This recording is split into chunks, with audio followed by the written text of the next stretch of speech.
Welcome back to Lewis Life Outdoors. Today I'm working on a L3901. This customer had a starting issue.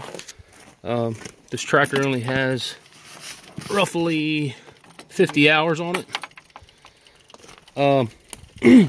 His main issue was this Hastat switch. This is a HST model.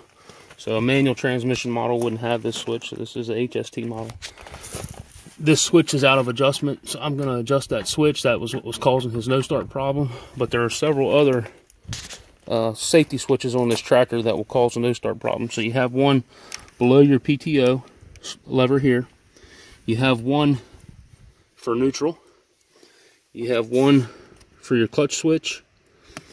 And I believe that is it. Oh, seat switch. So if these all aren't satisfied, to let the operator presence system know that there's somebody here actually running the tractor, they are not going to allow the machine to start. Hopefully this video is helpful.